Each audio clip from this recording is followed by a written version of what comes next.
Hello everyone, and welcome to another episode of Vintage Laptop Review. Today we'll be looking at a rather rare laptop from late 2002, the Pentium 4M powered WinBook X4.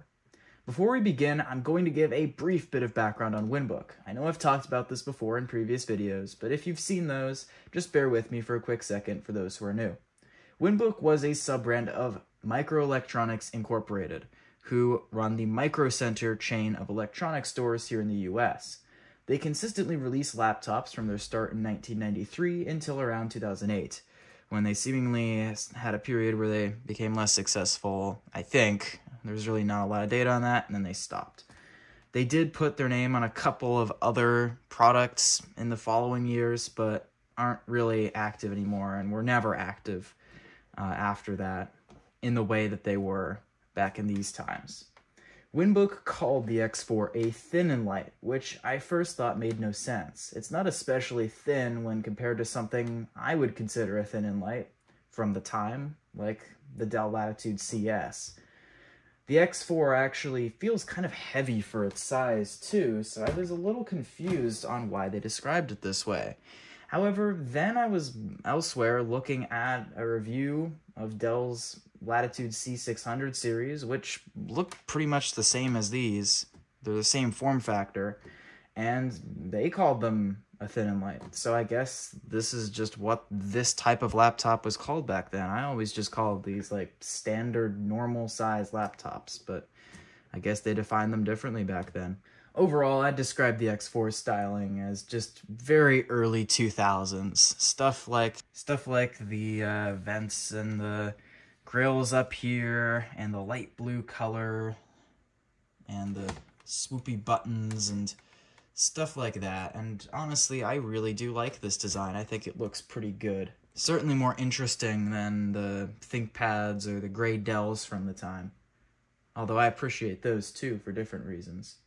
It does appear that the palm rest here is prone to wear on the finish, though.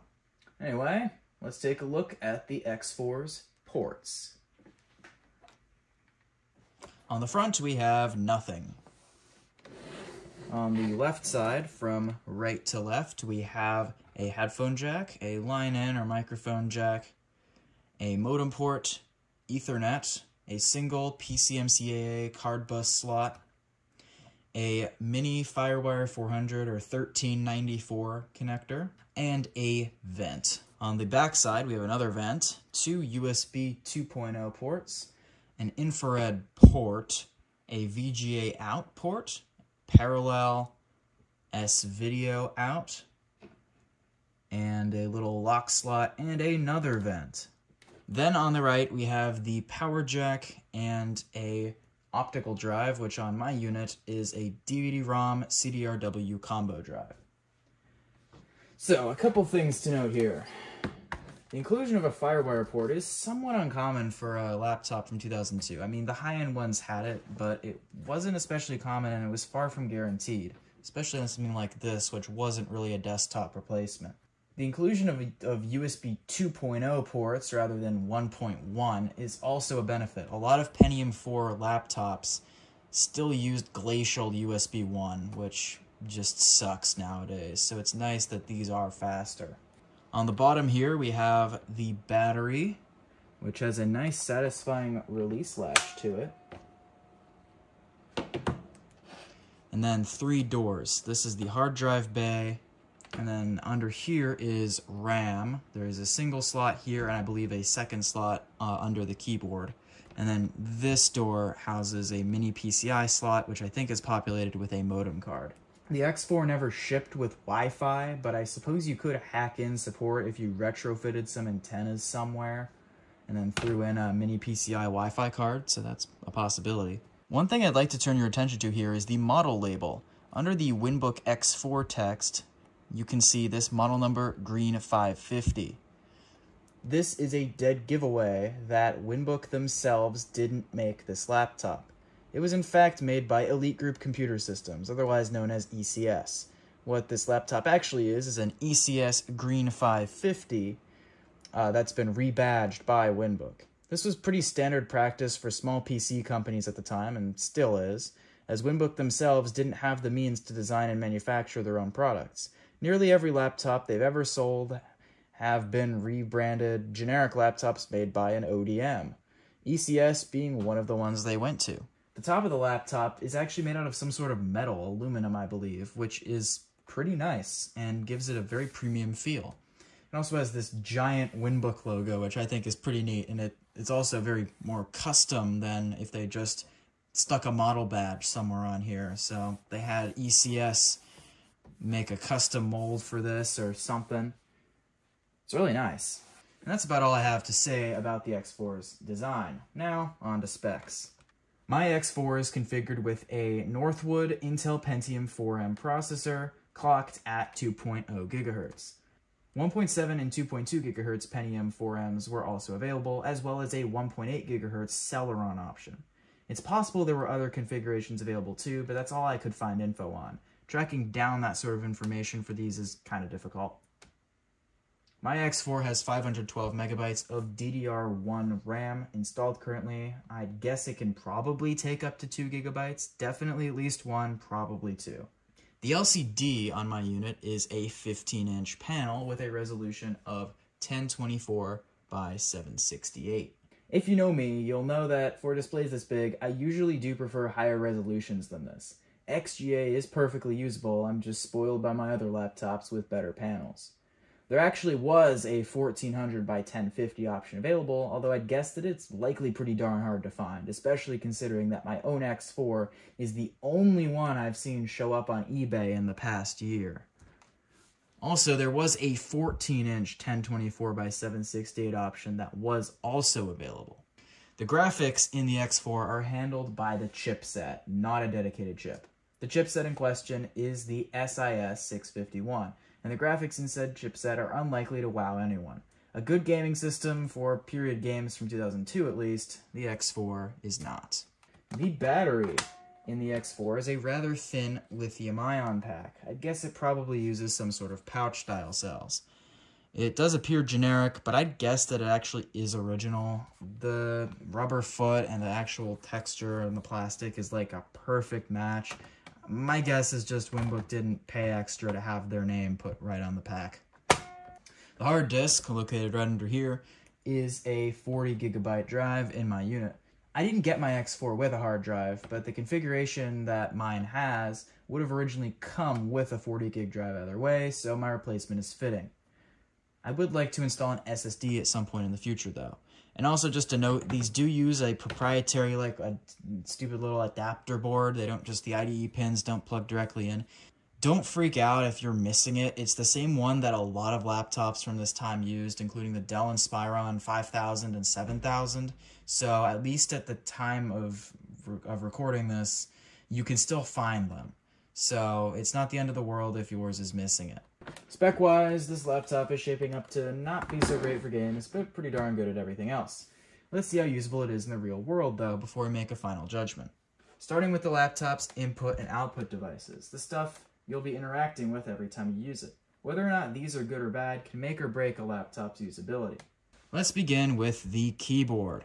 If you watched my previous episode of this series on the Dell Inspiron 8100, which you should do, by the way, it's a good video, you'll already know exactly how I feel about this keyboard, as I used it as an example there. It gets full points for usability. The keys all feel just fine to type on, and the layout is perfectly acceptable. While I don't have any issues with the layout, I do have to admit it is a bit odd. For one, they put 2 Windows keys on the thing, one on the left and one on the right. That's kind of weird. And they also stuck the insert key down here. Which I guess if you are one of the 5 people who use the insert key will be a bit of a pain, but for everyone else, I mean, I've never used this key in my life. The effect of this, though, is that the spacebar is oddly short, but I had 0 issues typing on this keyboard. The entire script for this video was typed up on this laptop, and I left with 0 complaints when I was done. They also pulled the ThinkPad and swapped the function and control keys. I know this is a bit of an unpopular take, but I prefer it this way, so that's a plus for me, maybe a negative for you. Where this keyboard does lose some points, in my opinion, is on how it sounds and feels to an extent. It's a perfectly fine keyboard as is, but could have been better if they properly stabilized it. Let me type on it for a few seconds.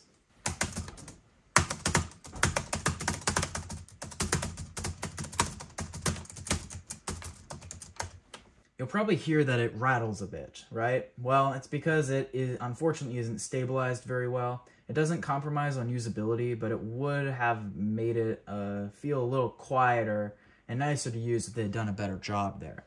In fact, you can hear the difference if I hold keys around a key in the middle down. Here's how it sounds normally. And here's if I'm holding the keys around it down. You can hopefully hear a difference. And yes, my keyboard has a lot of wear on it. That's just my unit, though. Enough on that, though. Let's look at the trackpad, which was made by Synaptics. The pad itself is below average and doesn't track very well compared to others I've used from this time. However, I think most of that comes down to the wear that this thing has on the surface. It's a bit shiny. I suspect it would have been better when new. However, it's still on WinBook or ECS, who made the laptop, that the surface they used was prone to wear, and honestly, it doesn't feel like it was that good from the get-go or even around the edges. The buttons are average. They're very clicky, but take a bit too much force to press down in my opinion. Still fine, but could have been made slightly better. This circle thing in the middle here is a 4-way D-pad mapped to these scrolling buttons. This is something I see very rarely, and I think it's a pretty cool feature. Some of the WinBooks from the time had them, and a Gateway laptop has a 2-way version of this, and I think I've seen a couple others, but it's really not common. I think it's pretty neat, and in my opinion, far better than the edge scrolling feature that some trackpads, or well, really a lot, had just a couple years after this thing came out, which I always found really gimmicky. I wish they'd just stuck with this. It's not as good as 2-finger scrolling, but in a time when that wasn't really done yet, this is way better than any other solution I've used. Now I think it's time to actually power this thing on.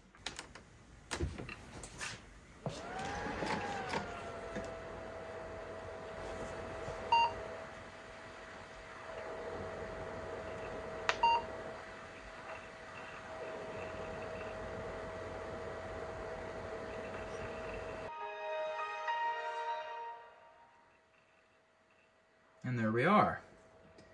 Let's talk about the display. I mentioned it earlier, it's fine, could be better. The quality of the panel itself is pretty decent, at least in my unit. It hasn't gone yellow yet, which is potentially a good sign considering that this thing has seen a bit of use based on the wear. And the colors look pretty decent. Like any TN panel though, the contrast at angles is not very good. The X4 speakers kind of suck.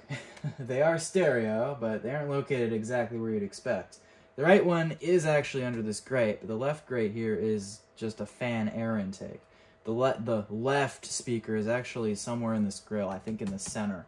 Anyway, I'll play an audio file back just so you can hear how it sounds. I'm going to play the background track used in the introduction video for the Macintosh 2FX. I'm gonna bring it in closer here.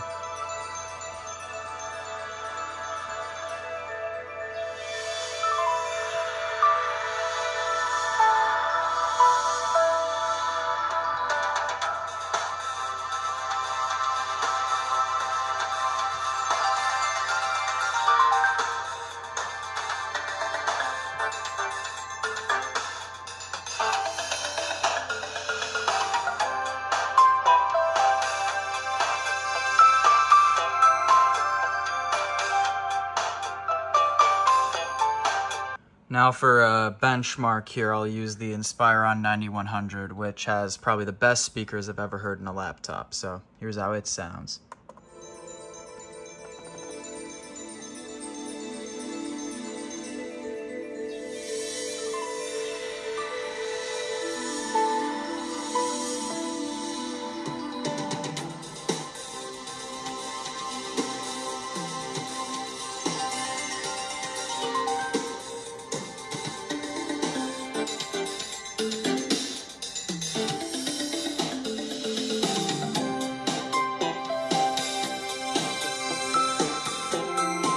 Alright, so in my opinion, I mean, they're okay. You get by They're really not very good, though. I've heard far better from laptops in this time. Alright, so the last important area here to look at in terms of usability is noise levels and thermals, and this is especially important being a Pentium 4 laptop, as these did run a bit hot. The X4's fan noise is always there and definitely louder than a comparably sized Pentium 3 system, that's for sure. I'll bring the camera in a bit. You can hear the fan going. It's not a super annoying fan, but it is always running at least this level, even when idle. It also doesn't really get terribly loud, though, so it could be worse. It's definitely far from the worst I've heard a Pentium 4 laptop sound. That would go to my Compaq Evo N610C, which I don't have anymore. But man, that thing was so loud, and not in a the fan is broken way, it just was a loud fan. And it still managed to overheat, even with the clean out, repaste. Nothing could save that thing. I also repasted this one, by the way, so that shouldn't be a concern here. I did use it in my lap for a bit, and it did get uncomfortably warm. Not like burning hot, but warm enough that after a while it wasn't very pleasant, and I wanted to take it off and put it back on a desk. So it does run hot. It's a Pentium 4. I'll give it a pass. It honestly does fine. It keeps itself from feeling like it's overheating. It never got anywhere close to feeling like that. And I've heard far worse. Although the winner for Pentium 4 in terms of noise goes to my ThinkPad T30. I think it does run a little hotter than this one, but it is also quieter. So, yeah. Alright, so a lot of reviews at this point would go ahead and run through a whole lot of performance and gaming tests. I'm going to do a bit of that here, but it's not really my main focus. We already know that this is no gaming laptop. The SIS graphics tell that clearly. Instead, I'm going to show some of the sorts of games that this laptop is capable of playing well.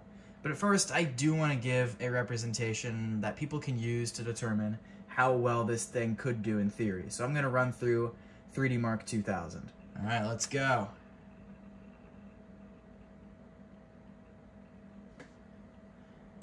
Now, since this is the 2000 version, I'm expecting it to at least be able to run through things smoothly, and it's doing that so far. This is a benchmark from 2 years before this laptop released, but the final score should still put it in context with systems with dedicated graphics, that sort of thing. But as you can see here, it is perfectly capable of doing 3D. It's just not great at stuff from the period. Fan just ramped up. Still not too bad. And all that yields us a final score of 3,171 3D marks. Compare that to whatever comparable system you'd like to get an idea of how this thing does. Alright, but you want to see some games, right? I'm going to show some now that are ones that actually do perform well as an example of the sort of things that you can do on a laptop like this. The first we'll test here is the original Quake. As you can clearly see, I don't even need to really enter into a game, and this should be expected given how old this game is. It performs very well.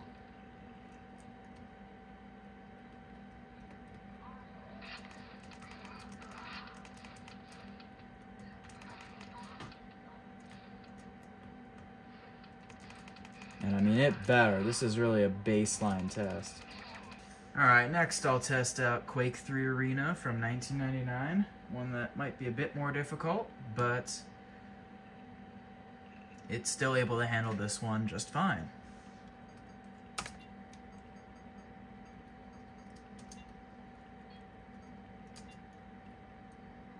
It's running at native resolution here. We're going to need the game disk. I don't think it's in the drive.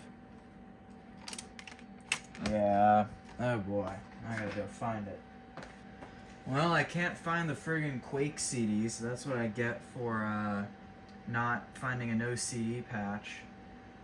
But that now means that I can't show this one, so now I gotta go play the game of which laptop I left the disc in. So I'll figure that out later. This isn't gonna let me in.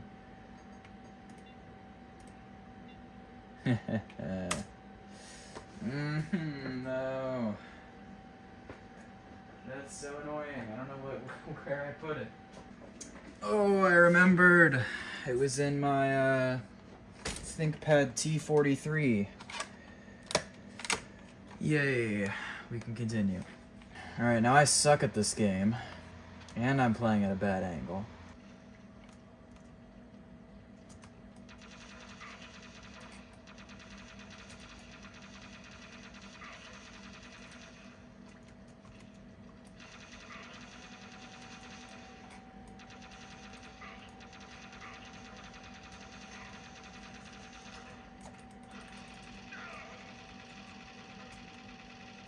Especially since I'm out of practice.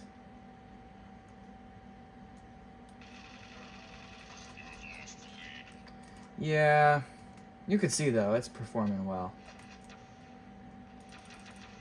I do have fun playing this one, even though I'm absolutely god-awful. The last one I'll show you is a newer casual game. And stuff like this can run pretty decently. Here's Plants vs. Zombies.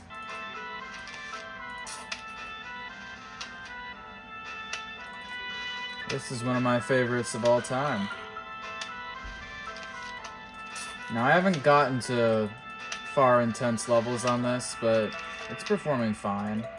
Maybe it'll choke when you get to, like, the final boss or something, but seems to be doing fine. I'm not gonna play through a whole main campaign just to test that out. They're all coming in this row. Why?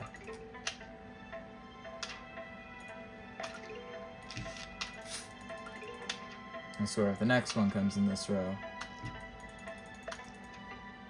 Ah, there we go. And also, just general speed, boot times, OS navigation, program launches. Pretty darn quick. Zero complaints there. So now, a quick look at reliability. Generally, XP era hardware isn't old enough yet that time-related failures are coming into play. I mean, some are, but it's not at nearly as bad as 90s laptops are. So it is possible that stuff could crop up another 10 years down the line, but for now, it's pretty good. I haven't had many issues. The hinge mounting design on this laptop is a definite highlight.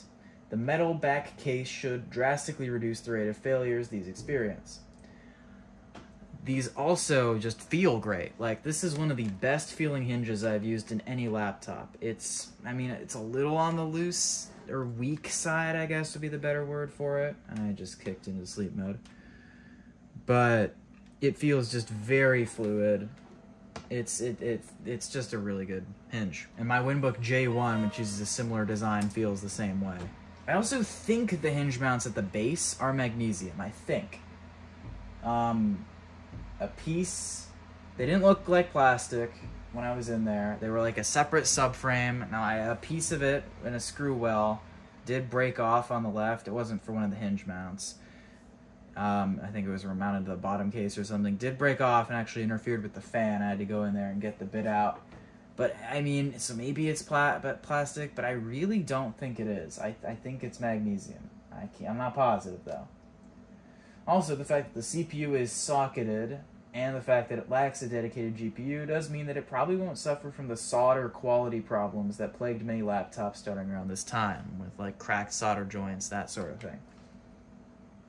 One bad design decision was the method in which the power button works.